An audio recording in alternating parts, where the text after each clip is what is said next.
영상으로 드리는 고난주간 특별 새벽 예배에 함께 참여하시는 우리 교우님들을 주님의 이름으로 환영합니다. 오늘 하루도 복된 하루, 그리고 이번 한 주 고난주간에도 이 영상 예배를 통해서 더욱 주님께 가까이 나가는 우리 교우님들 되심을 부탁드립니다. 우리 사도신경 하심으로써 오늘 둘째 날 고난주간 특별 새벽 예배, 영상 예배 우리 함께 하나님께 드리겠습니다. 전능하사 천지를 만드신 하나님 아버지를 내가 믿사오며 그 외아들 우리 주 예수 그리스도를 믿사오니 이는 성령으로 잉태하사 동정녀 마리아에게 나시고 본디오 빌라도에게 고난을 받으사 십자가에 못 박혀 죽으시고 장사한 지 사흘 만에 죽은 자 가운데서 다시 살아나시며 하늘에 오르사 전능하신 하나님 우편에 앉아 계시다가 저리로서 산 자와 죽은 자를 심판하러 오시리라. 성령을 믿사오며 거룩한 공회와 성도가 서로 교통하는 것과 죄를 사하여 주시는 것과 몸이 다시 사는 것과 영원히 사는 것을 믿사옵나이다. 아멘.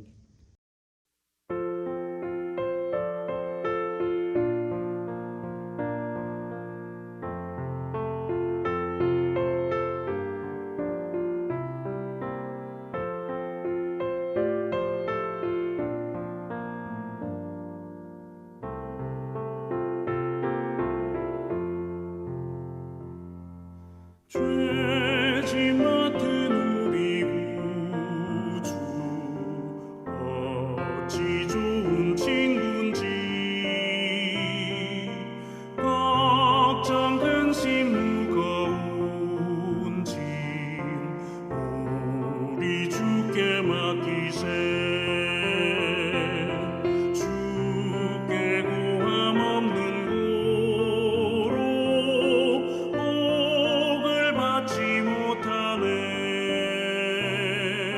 사람들이 어찌하여 아뢰 주를 모를까. 시험 걱정 모든 괴로움 없는 사람 누군가 부질없이 낙심 말고 기도드려 아뢰세. 이런 진실하신 친구 찾아볼 수 있을까. 우리 약함 아시오니 어찌 아니하를까.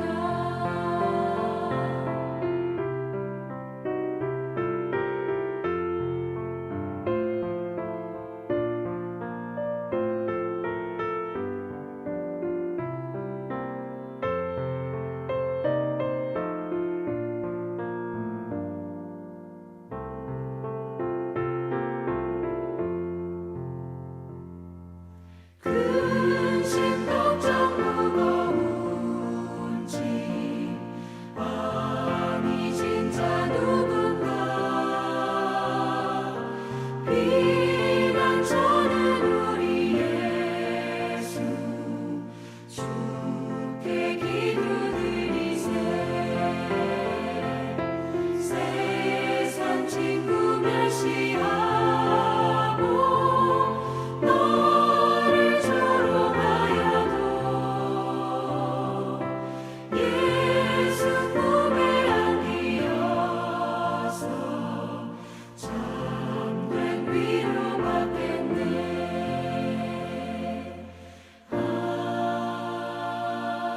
아멘.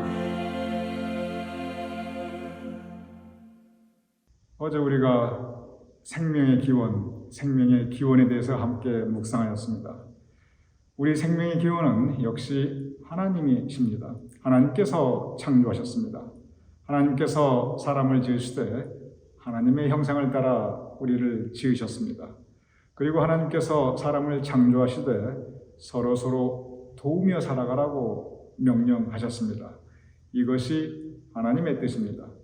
그리고 이것이 바로 생명의 기원, 어제 우리가 함께 말씀 묵상한 내용입니다. 이제 오늘은 죽음의 기원에 대해서 함께 묵상하게 됩니다. 모든 생명은 죽음을 맞이하게 됩니다. 인류 역사상 지금까지 살았던 모든 사람들은, 적어도 생명을 가졌던 모든 사람들은 다 죽음을 맞이하였습니다. 물론 여기에 예외가 있습니다. 성경을 보면 죽음을 겪지 않고 하늘나라로 올라가신 분이 두 분이 계십니다. 첫째는 에녹, 그리고 두 번째는 엘리야. 에녹과 엘리야는 성경 말씀에 보면 죽음을 당하지 않았습니다. 창세기 5장 24절 이렇게 기록되어 있습니다. 에녹이 하나님과 동행하더니 하나님이 그를 데려가심으로 세상에 있지 아니하였더라. 에녹이 하나님과 동행하며 살았는데, 그런데 하나님께서 에녹을 참 사랑하셨나 봐요. 어느 날 하나님께서 에녹을 그대로 하늘나라로 들려 올라가게 하십니다. 엘리야의 경우는 훨씬 더 극적이고 아주 영광스럽습니다. 열왕기하 2장 11절에 보면 이렇게 기록되어 있습니다. 두 사람이 길을 가며 말하더니 불수레와 불말들이 두 사람을 갈라놓고 엘리야가 회오리 바람으로 하늘로 올라가더라. 여기에서 두 사람은 엘리야와 그리고 그의 제자 엘리야와 엘리사, 이름이 비슷하지요. 스승과 제자 사이입니다. 두 분 다 선지자입니다.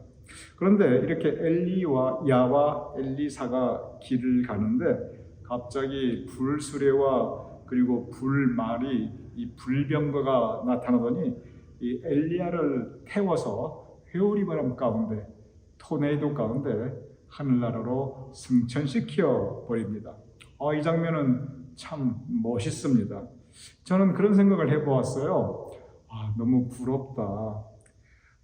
하나님께서 엘리야 정도 그렇게 영광스럽게, 그건 제가 바라지 않지만, 그냥 에녹처럼 어느 날 하나님께서 저를 호련히 이렇게 하늘나라로 올려가시면 얼마나 좋을까. 그러면 적어도 내가 죽음이라는 거 맞이하지 않고 그렇게 고통스럽게 이 죽음이라는 과정을 거치지 않고 하늘나라 갈 수 있을 텐데 하고 제가 그러한 생각을 해볼 때가 있었습니다.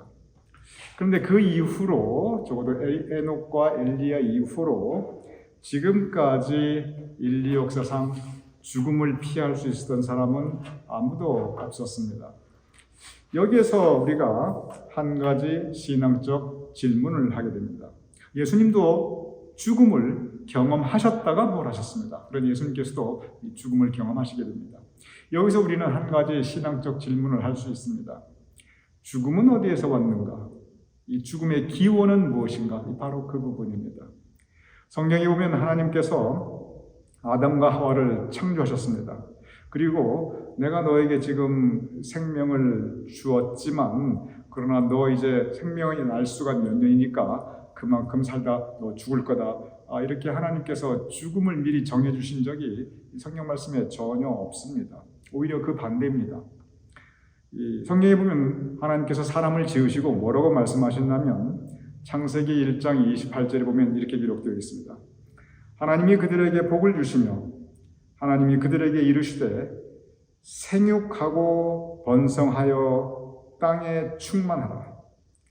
하나님께서 사람을 지으시고 명령을 주셨어요. 생육하고 번성하고 땅에 충만하라. 계속 아기도 많이 낳으라는 그런 이야기이죠. 제가 어렸을 때 아마 우리 교우님들도 기억하시리라가 제가 생각됩니다.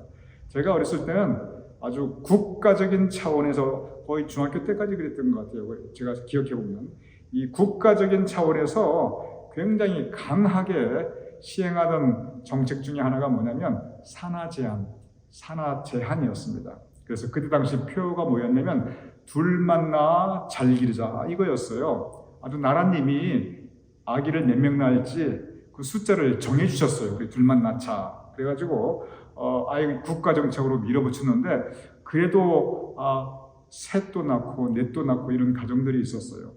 그런데 주로 그때 당시 왜 그랬냐면 요즘은 그런 게 거의 없습니다. 근데 그때 당시는 남아 선호사상이라는 게 있었어요. 그래서 아들이 있어야지, 아들이 있어야 대를 잇지, 이런 그 마음들이 우리 한국민들의 가슴속에 대부분 많이 있었습니다. 그래서 둘을 낳았는데 둘 다 딸인 경우는 또 남는 가정, 그런 가정들이 아들 낳기 위해서 굉장히 많았어요. 그래서 곧바로 또 이 나라님, 이 국가에서 시행한 정책, 그 표가 뭐였냐면 처음엔 둘만 낳아 잘 기르자 그러더니 나중에는 잘 기른 딸 하나, 10아들 안 부럽다. 이렇게 표가 바뀌었어요. 제가 그거 기억해요. 잘 기른 딸 하나, 10아들 안 부럽다. 무슨 말이냐면 우리 이제 둘도 많다. 아예 하나만 낳자. 이게 이 국가 정책이었어요. 그런데 요즘 보세요. 요즘 이 세상이 어떻게 돌아가고 있는가 여러분 아마 잘 아실 것입니다. 세계 각국이 어떻게 하면 이 국민들이 아기를 많이 낳게 하는가, 여기에 아주 골머리를 놨습니다. 애를 더 많이 낳게 하려고 굉장히 많은 정책과 지원들을 그 나라에서들 많이 하고 있습니다. 유럽 각국들이 어쨌든 아기 많이 낳읍시다 그렇게 하고 있고요. 계속 국민들에게 장려하고 있고, 한국도 지금 아기 많이 낳게 하려고 아주 국가적인 차원에서 총력을 기울입니다. 심지어 얼마 전까지만 해도 법적으로 아이 하나씩만 낳게 했던 중국도 지금은 어떻게든 아기들을 많이 낳게 하려고 아주 애를 쓰고 있습니다. 이걸 가만히 보면은 성경 말씀 틀린 게 없어요. 이게 다 성경적인 말씀입니다. 하나님께서 사람을 지으시고 그들에게 복을 주시고 뭐라고 명령하셨냐면 생육하고 번성하고 땅에 충만하라 이렇게 명령하셨어요. 이게 무슨 뜻이냐면 생육하고 번성하라, 즉 생명. 하나님께서 우리에게 생명에 대한 명령을 강하게 주셨습니다. 하나님의 뜻은 생명, 살아있는 것, 이 생명이 하나님의 뜻이에요. 그래서 하나님께서 사람을 지으신 기록을 보면은 이 죽음이라는 이야기나 이 죽음에 대한 그런 뭘 정해주시는 것이 없습니다. 그러면 하나님께서 죽음을 창조하지 않으셨는데 그러면 죽음은 어디에서 왔는가? 바로 이 부분입니다. 죽음은 어디에서 왔는가? 바로 이 부분이 우리가 가지고 있는 이 기독교 신앙에서 굉장히 중요한 내용입니다. 그리고 죽음은 어디에서 왔는가? 이 부분이 성경 말씀에서 우리에게 가르치고 있는 그 교훈 중에 정말 중요한 교훈의 내용입니다. 죽음의 기원, 죽음은 어디에서 왔는가? 바로 그 부분입니다. 성경에 보면 죽음이라고 하는 단어가 맨 처음 어디에 나타나냐면 창세기 2장 16절에서 18절에 이 죽음이라는 단어가 맨 처음 등장하게 됩니다. 제가 읽어보겠습니다. 여호와 하나님이 그 사람에게 명하여 이르시되 동산 각종 나무의 열매는 내가 임으로 먹되 선악을 알게 하는 나무의 열매는 먹지 말라. 너가 먹는 날에는 반드시 죽으리라 하신다. 즉 여러분이 잘 아시는 명령 선악과를 먹지 말라. 바로 그 부분입니다. 하나님께서 사람을 지으시고 두 가지 명령을 주셨습니다. 첫 번째 명령은 생육하고 번성하라. 이 생명에 대한 명령이었어요. 두 번째는 뭐냐면 선악과를 먹지 말라. 먹는 날에는 너가 죽으리라. 이 죽음에 대한 경고를 주셨습니다. 하나님께서 죽음을 창조하신 게 아니라 죽음에 대한 경고를 주셨어요. 즉 하나님 말씀 순종하면, 하나님 말씀 따라 살면 죽을 걱정 처음부터 없었습니다. 생육하고 번성하라. 이것이 하나님께서 우리에게 주신 축복의 말씀이었어요. 그런데 두 번째 선악과를 먹지 말라. 이 계명에서 경고의 말씀으로 주신 것이 뭐냐면 너가 만약에 불순종하면, 그래서 선악과를 먹게 되면 죽으리라. 이렇게 경고의 말씀을 주셨지요.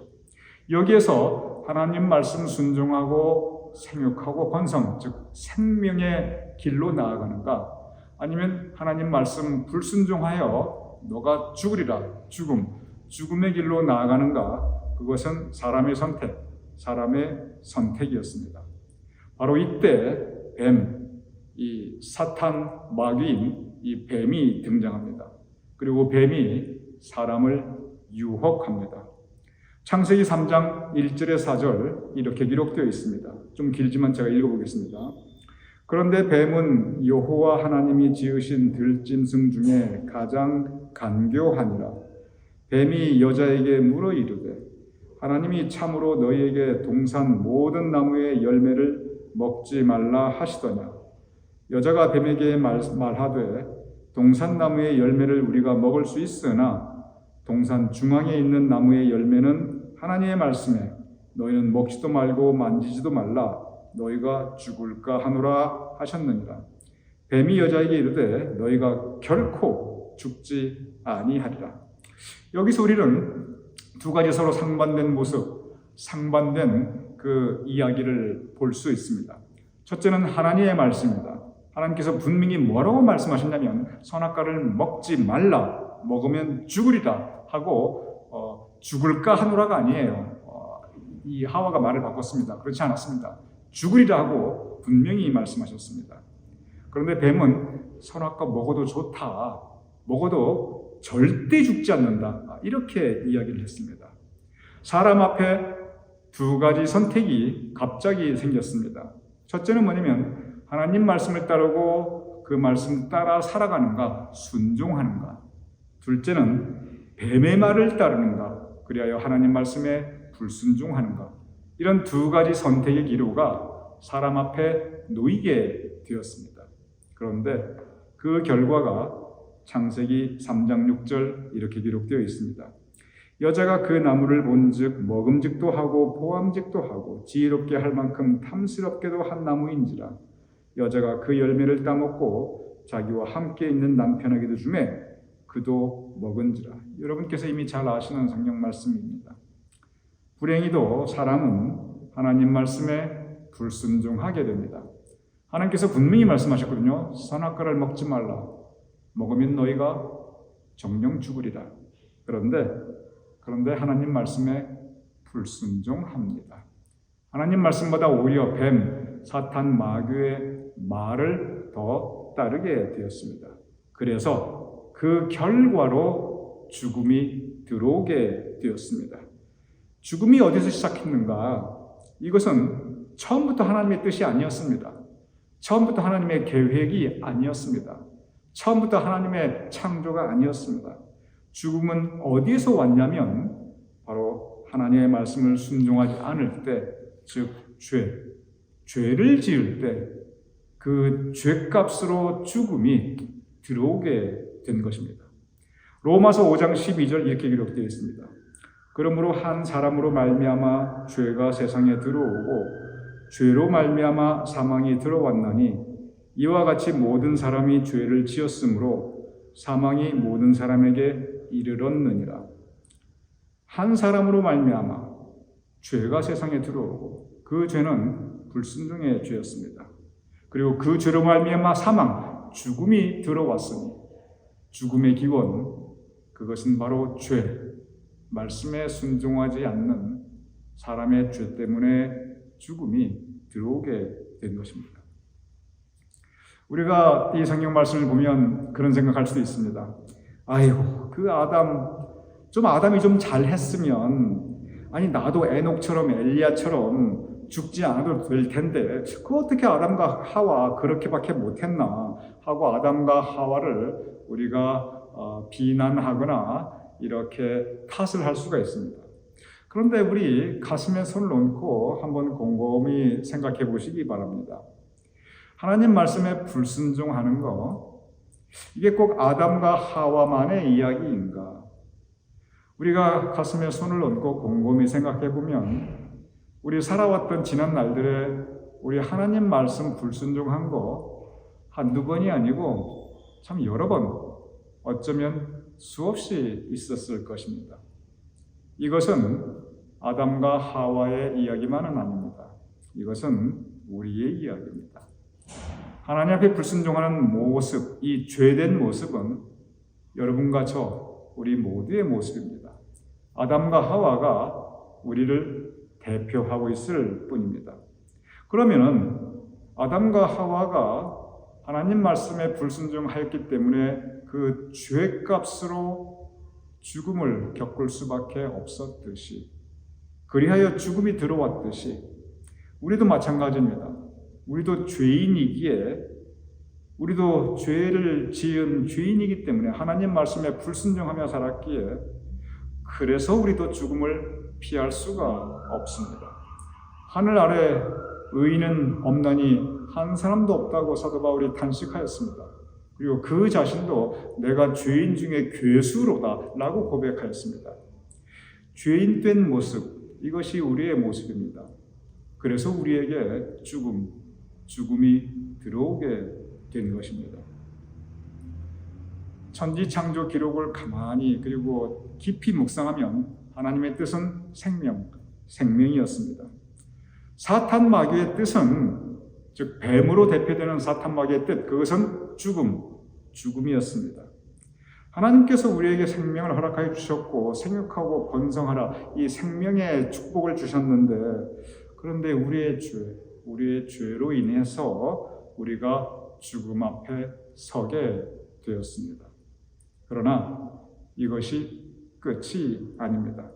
하나님의 뜻은 생명이기에 하나님께서 생명의 역사를 다시 펼쳐 나가십니다.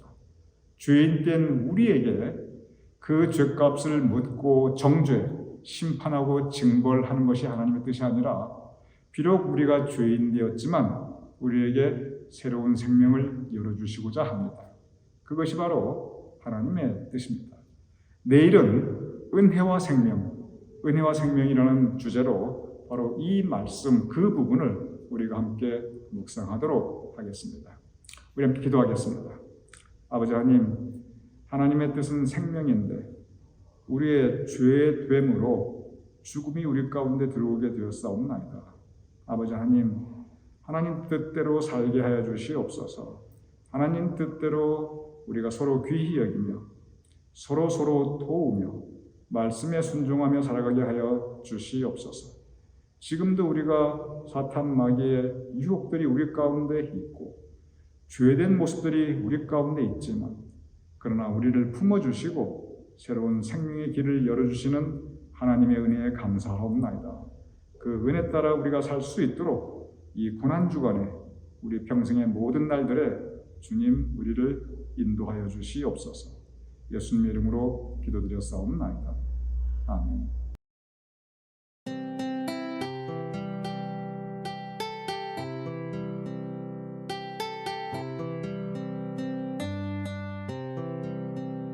주님 뜻대로 살기로 했네. 주님 뜻대로 살기로 했네.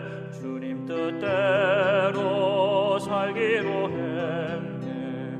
뒤돌아서지 않겠네.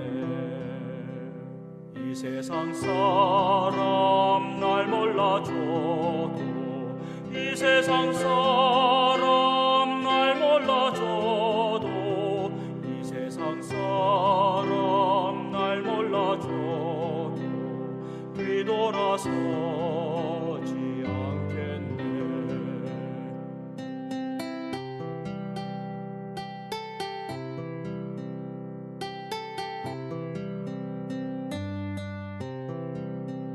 세상 등지고 십자가 보내.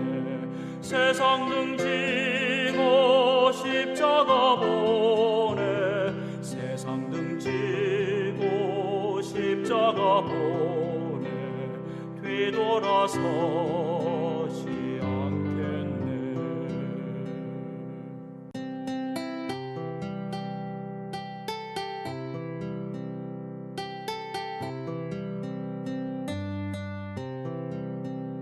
주님 뜻대로 살기로 했네. 주님 뜻대로 살기로 했네. 주님 뜻대로 살기로 했네. 뒤돌아서지 않겠네.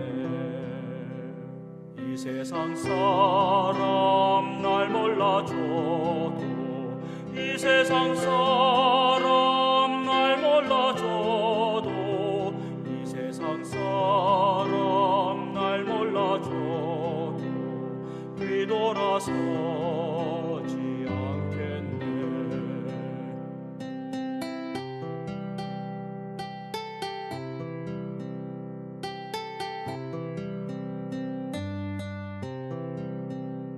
세상 등지고 십자가 보내 세상 등지고 십자가 보내 세상 등지고 십자가 보내 뒤돌아서지 않겠네. 이 시간 우리 함께 주기도문 하심으로 오늘 둘째 날 고난주간 특별 새벽 예배 우리 함께 마치겠습니다. 하늘에 계신 우리 아버지시여, 이름이 거룩히 여김을 받으시오며 나라의 마옵시며 뜻이 하늘에서 이룰 것 같이 땅에서도 이루어지이다. 오늘날 우리에게 일용할 양식을 주옵시고 우리가 우리에게 죄진 자를 사하여 준 것 같이 우리 죄를 사하여 주옵시고 우리를 시험에 들게 하지 마옵시고 다만 악에서 구하옵소서. 대개 나라와 권세와 영광이 아버지께 영원히 있사옵나이다. 아멘.